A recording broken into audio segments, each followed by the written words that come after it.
Assalamualaikum warahmatullahi wabarakatuh. Sebelumnya perkenalkan, nama saya Laksmana Syarul Prasta dengan NIM akhir 0035 dari PT IKA Rombel 1. Nah, pada video kali ini saya akan menjelaskan singkat tentang inheritance, overriding, multiple inheritance, multi-level inheritance, MRO atau method resolution order, dan yang terakhir adalah polymorphism.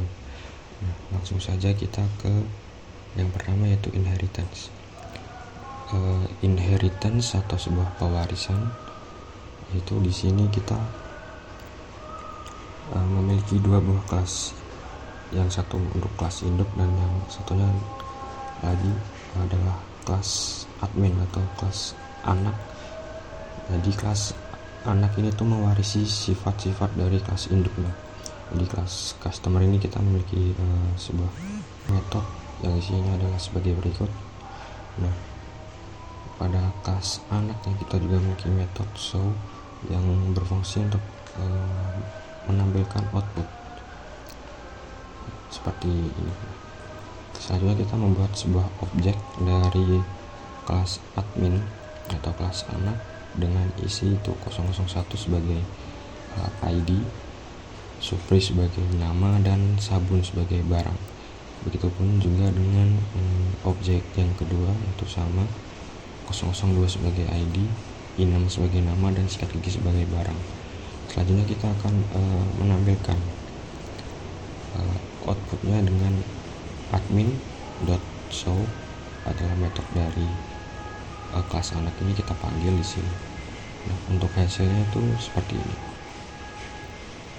Ya, jadi di sini tuh akan menampilkan pada admin 1 itu menampilkan pembeli dengan ID 001 sama dengan nama Supri, Supri juga, dan barang yang dibeli adalah sabun. Nah, sama. Begitupun juga dengan admin 2 itu juga menampilkan ID 002, nama 6, dan barang yang dibeli adalah sikat gigi. Oke, jadi sama. Yang kedua itu overriding.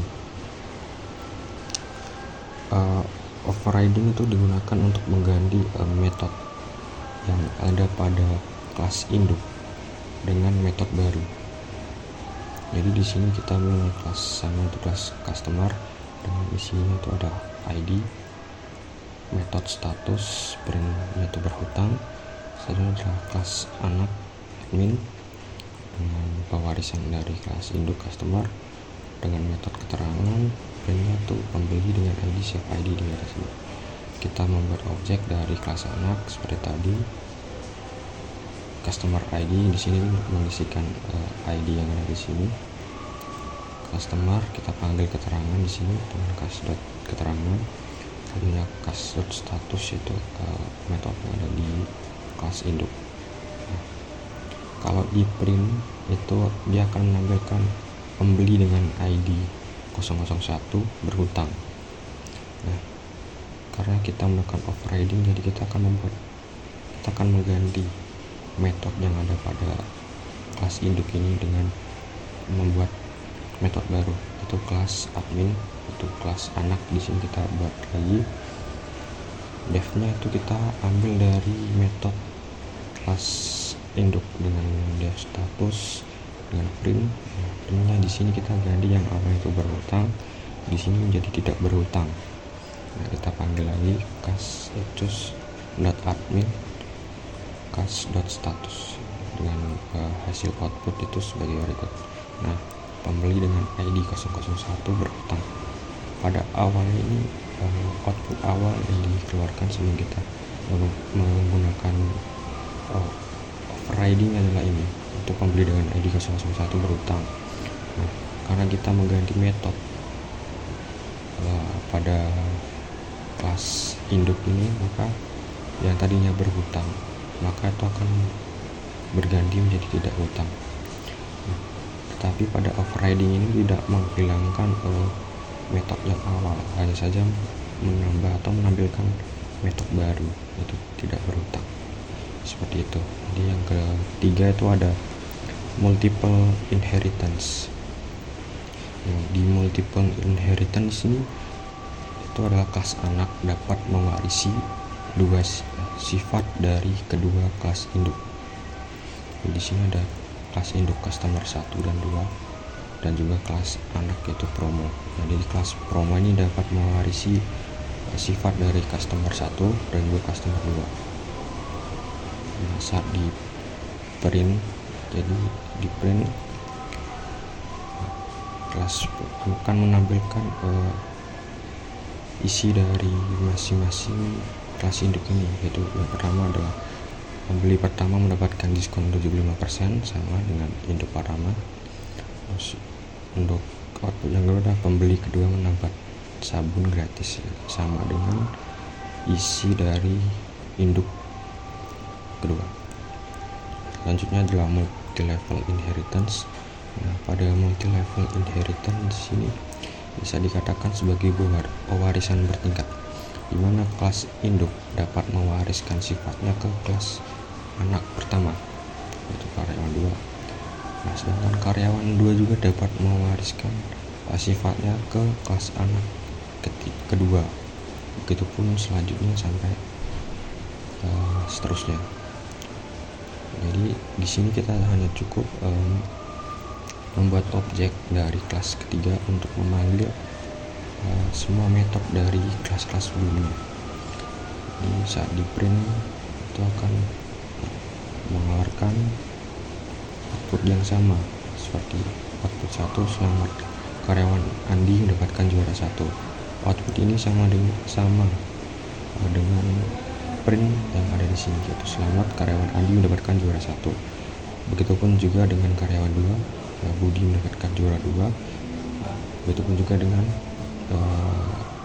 pada kelas anak kedua, yaitu Caca mendapatkan juara ketiga. Nah, selanjutnya itu adalah method resolution order atau MRO. MRO ini adalah sebuah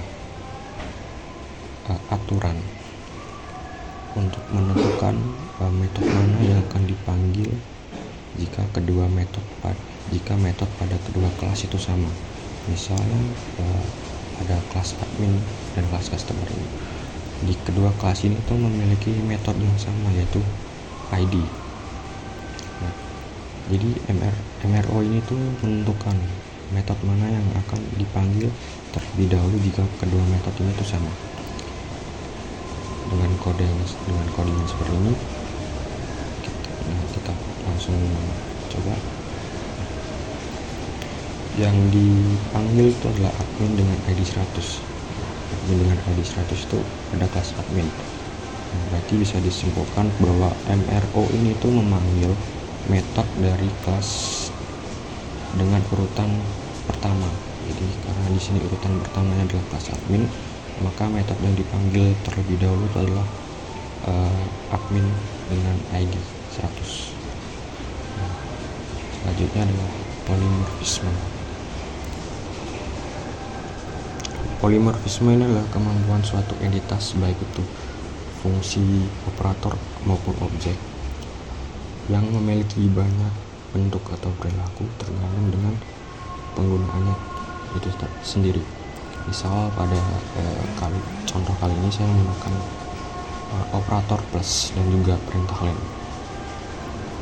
Nah, pada operator plus ini tuh dia memiliki dua sifat yang berbeda, tinggal cara penggunaan. Misal ketika kita menggunakan sebuah integer atau angka, pada menggunakan integer atau angka dengan operator plus ini, maka operator plus ini akan berperan sebagai penjumlah dari kedua angka ini.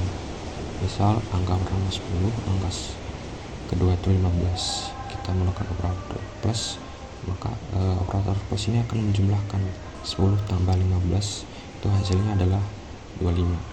Sedangkan kalau kita menggunakan sebuah string, operator plus ini akan sebagai bisa dibilang penghubung antara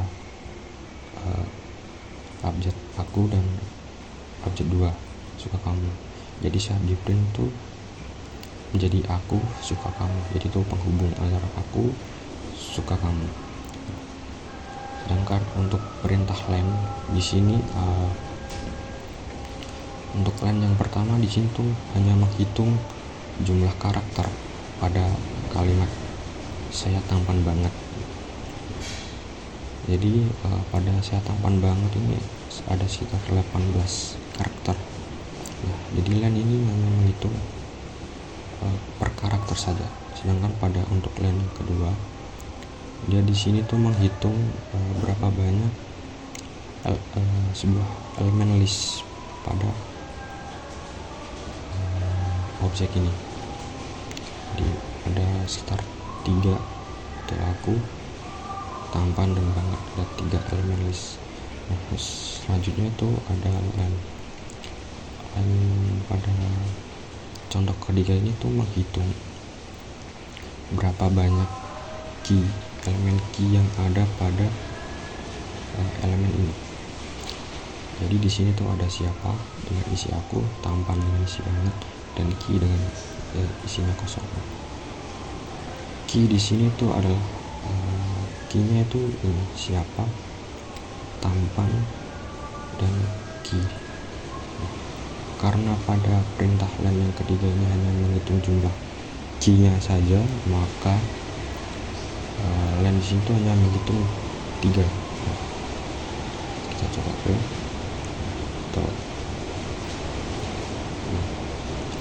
Pada operator plus yang pertama, jadi ini menjumlahkan dengan isi 25.